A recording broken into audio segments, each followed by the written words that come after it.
Good morning, everyone. I'm so glad you all could make it. We're going to go ahead and get started. Just be aware that this is being recorded. We're going to go ahead and post it. We have a YouTube page getting going. And so what you'll be able to do is be able to access this. You'll be able to access it within the next day or two. The way that our current setup is for the YouTube is for YouTube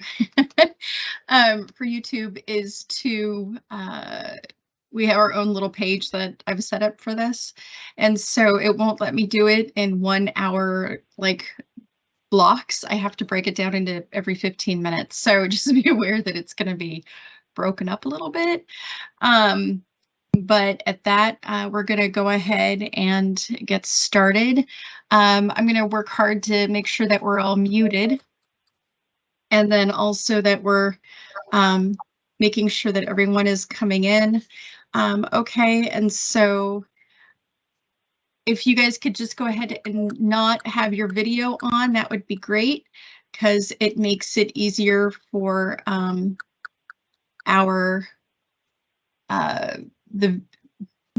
do I explain this? The video piece, it's great if you don't have your videos on, because that way it's easier for everyone to view. And then let's make sure that we're muting everyone. And so we're going to go ahead and get started at that. And Jody is going to get us started. And so I'm going to just go ahead and introduce myself real quick. My name's Ilona Nagy. I'm one of the two specialists for HOMEARP, and so we are really excited about today because we have some really great things that we're going to share with you. So at that, I'm going to turn it on over to Jody. Good morning. My name is Jody, and I am one of the HOMEARP specialists. Ilona, do you want me to share the PowerPoint? Have you got it? I'll go ahead and do it, and then I can take over, when I get started. So good deal. I'll do it this way, and that'll be awesome. Okay.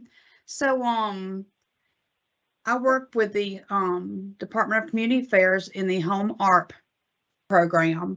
The state of Georgia was awarded $87 million in HOMEARP funds to be spent by 2030. Of the 87 million, 64.4 million is allocated for affordable housing construction and 8.7 for the non-congregate shelter development.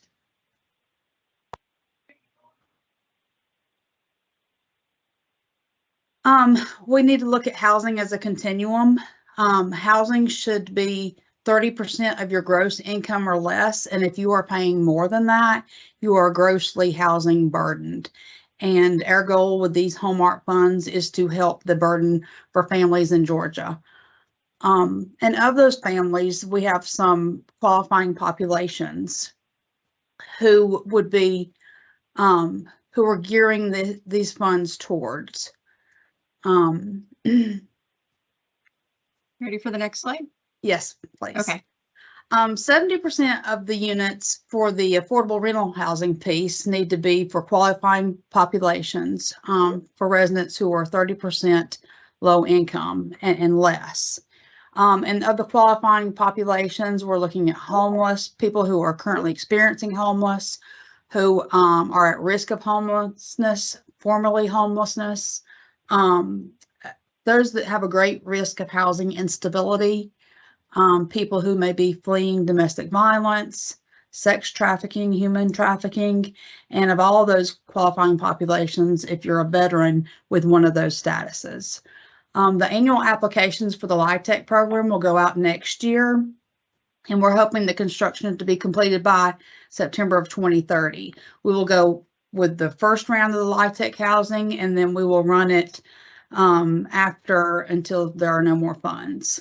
The LIHTC portion can pay up to 100% of the HOMEARP units that are constructed, and developments must have rental-based assistance, project-based rental assistance for income residents.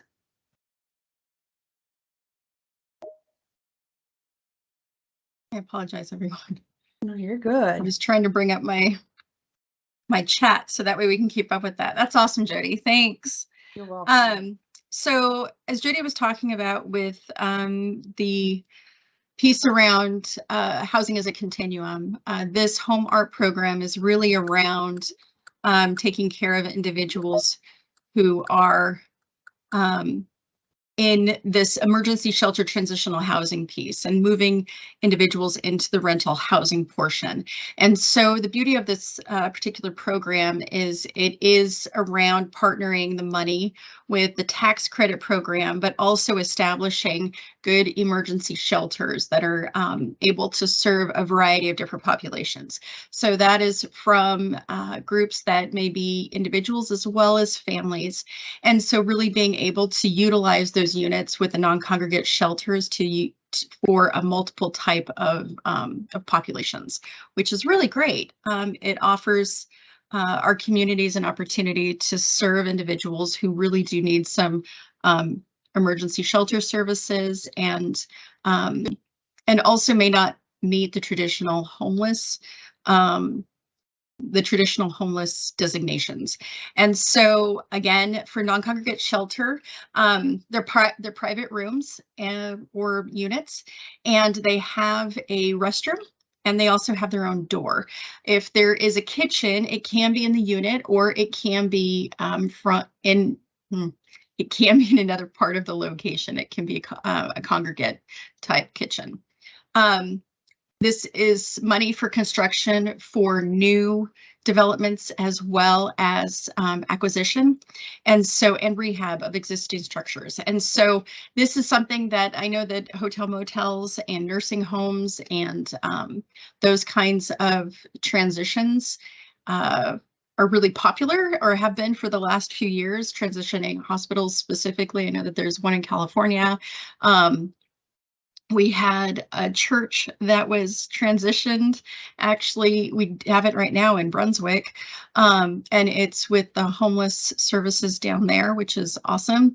And they have tiny homes down there, which is really cool.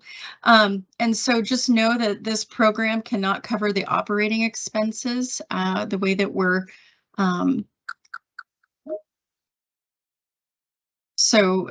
cannot cover operating expenses, so it's really just for the bricks and sticks.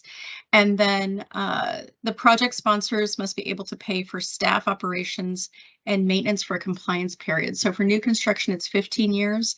For ACA rehab, it's 10. And so we need you to be able to show us that you'd be able to operate the shelter for that amount of time. We did have a question come up. What is the chance all these funds will be pulled in the current federal negotiations over budget deficits? Well, thankfully we have, it's a really great question. And so I'm going to have Samantha answer that question because I know that she's going to know a lot about that. So, Sam, do you want to go ahead and answer that? We also have Kelly, who answered the Georgia allocation is allocated and approved, so they will not be able to recapture it. Hi, can everybody hear me okay? Yep, we can hear you. Okay, great. We have discussed, we're closely monitoring the debt ceiling situation and our options should the federal government not be able to resolve their conflicts in time to deal with the debt ceiling. And we do not believe that the Congress is going to pull this money back. There are some unspent funds in the Treasury right now that were not allocated to projects or to states or local governments that the federal government may be able to use. But the HOMEARP funding for this, while we don't have it in our accounts, it was allocated to us. And so the plan is that we have until 2030 to spend it. And that's the ongoing plan for all of the home recipients around the state to have this money to use. So while we haven't gotten confirmation 100% that this money isn't going to be part of the actions to pull back any unspent money, it's a very low likelihood because the federal government is handling this like they handle our allocations every year. So we receive money from the federal government every year for projects that will happen in the next couple of years, and that's how they're handling this money. When the federal government has shut down in the past, we have not had to worry about this money being removed from our account. So that's where we are with it. Of course, we'll be able to notify people anytime we find out about it, but as far as we understand it, this money is safe. Okay. Well, that's good to know. I know we're all happy about that.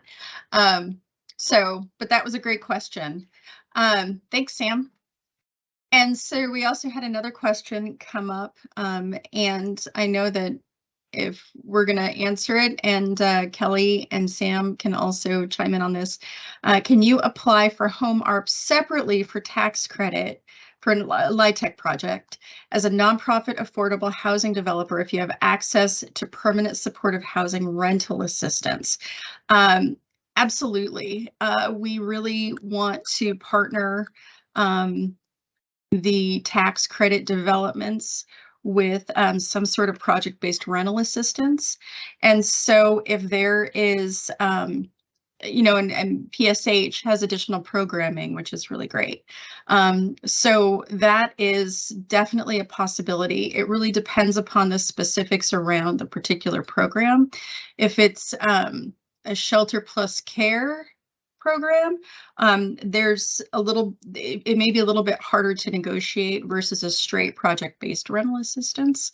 However, I think that there are other programs around the country, including even in our state, that are really kind of going more towards PSH with the developments. However, there is also a possible conversion process. They talk a lot about that in the notice around conversion from either the shelter developments or the tax credit developments becoming permanent supportive housing. And so there are some caveats in there. Kelly, Sam, do either of you want to chime in on that? Yeah, I think it's important to understand, and it took us a while to get to the point where we understood where non-congregate shelter stopped and the layer with LIHTC started, because we've allocated money to both.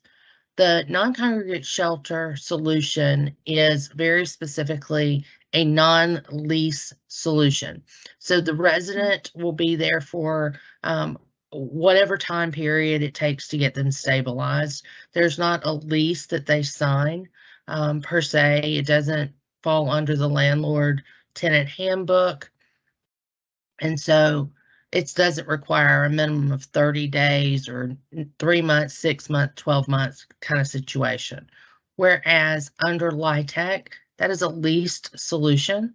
And so that puts you in a situation where you can get subsidy for that under a couple of different ways, but predominantly project-based rental assistance to help alleviate the cost burden, because we're talking about families who are 0 to 30% of area median income. These are the most critical families that we serve. They're in the deepest level of poverty that we serve. And so making sure that we have some sort of subsidy available to help the operating cost of maintaining the property while they live there, it's a very important aspect of HOMEARP on top of LIHTC.